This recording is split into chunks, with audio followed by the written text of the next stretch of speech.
ꯑꯍꯥꯟꯕꯃꯛꯇꯗ ꯃꯌꯥꯝꯕꯨ ꯇꯔꯥꯝꯅ ꯆꯦꯅꯦꯜ ꯑꯁꯤꯒꯤ ꯃꯥꯏꯀꯩꯗꯒꯤ ꯑꯣꯛꯆꯔꯤ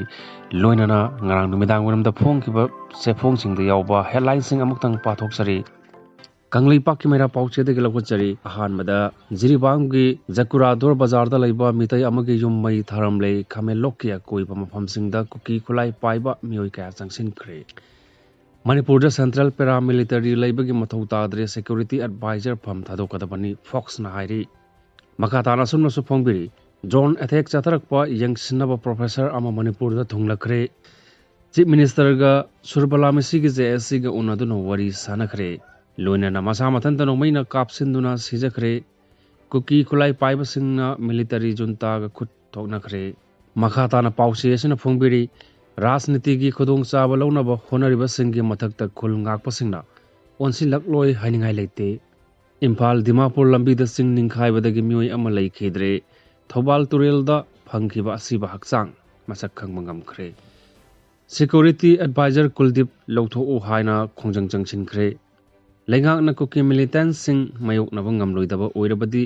लेबाक म्यामदा सिनाबिरो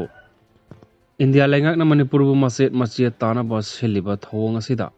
पंगथाहंदुना थेमलगा थमख्रबरा राजीवना हाइरे मिसमदा ड्रोन अटैक तौबा कुकी टेररिस्ट फाव हाइना मैरागे रैली चटखरे लोइनना अरामबाई तेंगोलनी हाइजबसिंगना मुनखिबा गारी अमदि लुप्पा लाख 13 नुमितरा मरिनी फावबगी मनुंगदा थिलक्कदबनी दाइचुई कामैना हाइरे लोइनना मखा ताबा पाउ संदोकना पिजरी अहानमदा कंगलीपाकी मेरा पाउसेदगी लौखचरी मिसमदा ड्रोन अटैक तौबा कुकी टेररिस्ट फाव हाइना मैरागे रैली चटखरे पाथोकसगितमिनासे मिसमदा ड्रोन अटैक तौबा कुकी नार्को टेररिस्ट सिंह फारगा दंदी पियु हाइना ngarang numidang pung निपान ताबा मतमदा इम्फाल ईस्ट की खुराई माइकैदगी मैरा पाइबसिंगना खुराई लमलोंग कैथेलदा पुल्लगा मैरागे रैली अमा चटखरे उखरुल लंबी चटलगा अहोंगै लाकलगा जेनिम्स लंबी फावरगा अयांगपल्ली लंबीदा लाकलगा लमलोंग कैथेलदा लुसिनखिबा मैरागे रैली अदुदा मिसम म्यामदा ड्रोन अटैक तौबा नार्को टेररिस्ट सिंह फारगा आइन के ओइबा चराक पियु मणिपुरदगी एआर लौथोखो इमा कैथेलदा इमा सिंगदा अकनरिंग सिंखिबा पुलिस सिंह दंदी पियु दिल्ली हांगलिबा कुकिलेन ऑफिस खुदकता थिंजिल्लु लॉन्ग लिव मणिपुर खुलंगाकपा फाबियारोय हाइबना सिंहबा खोलाव सिंह अमदा ओइना लाउखी मखा ताबा पाउदा राजनीति की खुदोंग चाब लौनब होनरिबा सिंहगे मथक्ता खुलंगाकपा सिंहना ओनसिलक्लोय हाइनिंगाई लेते पाथोकचरी लमदम मसिगी पॉलिटिकल पार्टी सिंहना अमना अमदा हुनदुना लेबगी महुता खुलंगाकलिबा सिंहगी अवारपा हंगबीबा अमदि मतेंग पांगबीबगी महुता राजनीति की खुदोंग चाब लौनब होनरिबा सिंहगी मथक्ता खुलंगाकलिबा सिंहना ओनसिलक्लोय हाइनिंगाई लेते हाइना ngasi social media da khulngakpa singna thadorokhiba post amada hairikli khulngakpa singgi wangangloi aduna makha ta aduna hairiklibadi lamdam asida leiriba civil society organization singnasu iramdam kanaba amata oina punsinduna punna lantheng binasi aikhoi masel marai taunaduna leiba si toklasi hainasu appeal tarokli Kuki सिंह drone bombing जाथाबदा सिजनखिबा ambulance army न खुरक हांगदना लेरिबा Lemkhong area दगी चंगलखिबने हाइबा खंगमंगमख्रे पाथोकचरी तमिनसे कुकी मिलिटेंट सिंह ड्रोन बॉम्बिंग जाथाबदा सिजनखिबा एम्बुलेंस मसा खंगदोकपंगमखिबगा लोइनना एम्बुलेंस अदु आर्मी न खुरक हांगदना लेरिबा लेमखोंग एरिया दगी लाकपो इरमले हाइना अवांग मथाकी सोर्स अमना हाइरी हाइना न्यूज 18 गी पाव अमना हाइरी पावसना मखा ताना हाई कुकी मिलिटेंट सिंह था असिगी सैचथ अमदा इम्फाल वेस्ट डिस्ट्रिक्ट की मनुंगचनबा मितै खुल कौत्रुकता चथखिबा ड्रोन बॉम्बिंग अदु एसेंशियल सर्विस की मिंगदा एम्बुलेंस सजनदुना आर्मी न खुरक हांगदना लेरिबा लेमखोंग एरिया दगी चंगलखिबने हाइना इंटेलिजेंस के सोर्स अमना खंगमंगमख्रे हाइरी पावसना मणिपुर पुलिस की रिपोर्ट्स त पल्लदुना हाई कुकी सिंगदा मितै की खुल सिंगदा चथरिबा अटैक सिंग असिदा तोंगान तोंगानबा मखल की अफाबा खुलाई सिंग सिजनरी लोइनना थवंग असिदा सेनरिबा मिलिटेंट सिंग के मथक्ता अथुबदा चपचाबा थबक लौखटकनी हाइबगी थाजबा पीरी अमरोमदा ड्रोन बॉम्बिंग चथखिबगी थौदो थिजिनबदा मतेंग पांगनबा अमदि ड्रोन अटैक करमना चथगने अमदि काउंटर ड्रोन अटैक करमना तौगनी हाइबगी मतंगदा स्टेट फोर्स सिंगदा खंगनबा Indian institute of the technology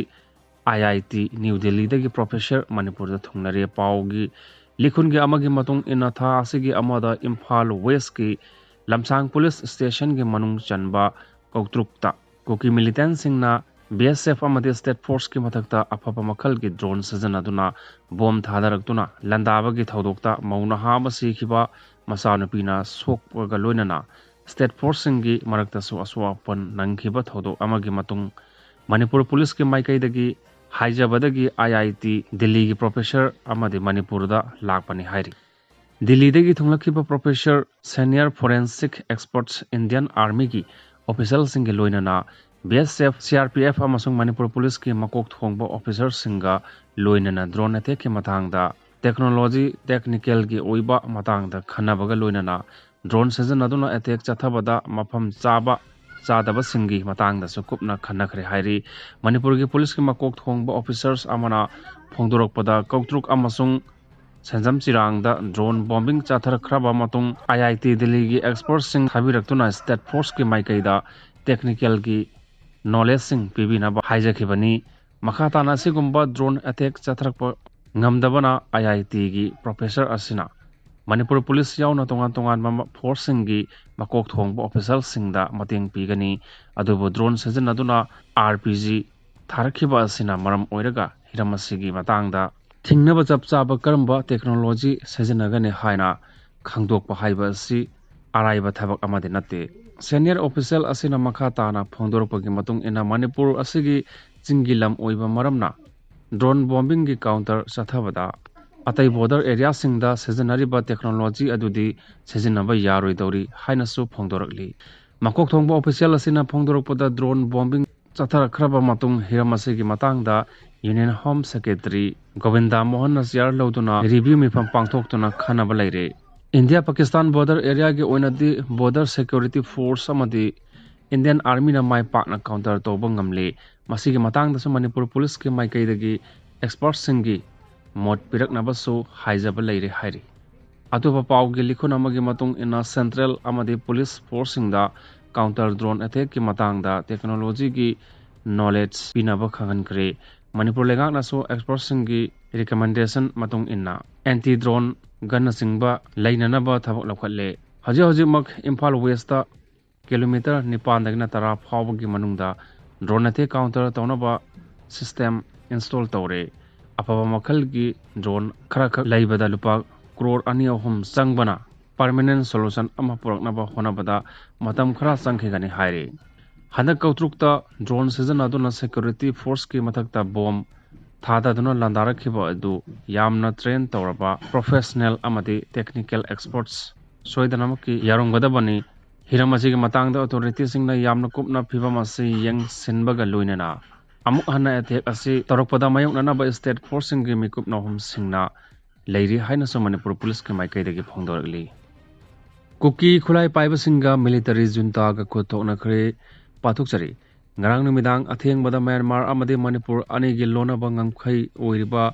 wangli namli ga tainaba Myanmar gi ngangkhai saruk oiriba minthada kuki khulai paiba singa Myanmar military junta ga akan mamong da khothokna khre hairi khothokna badu da nongmai amadi bom pokhaibagi khonjel sing Manipur ngangkhai sarukta ngasi ayuk phawba taba phangki khothokna badu da kuki khulai paiba mioi khara sibaga loinana kaya amra asu apan nangkhre hairi haji phawbagi onadi chap chapa paw phangma ngamdri hairi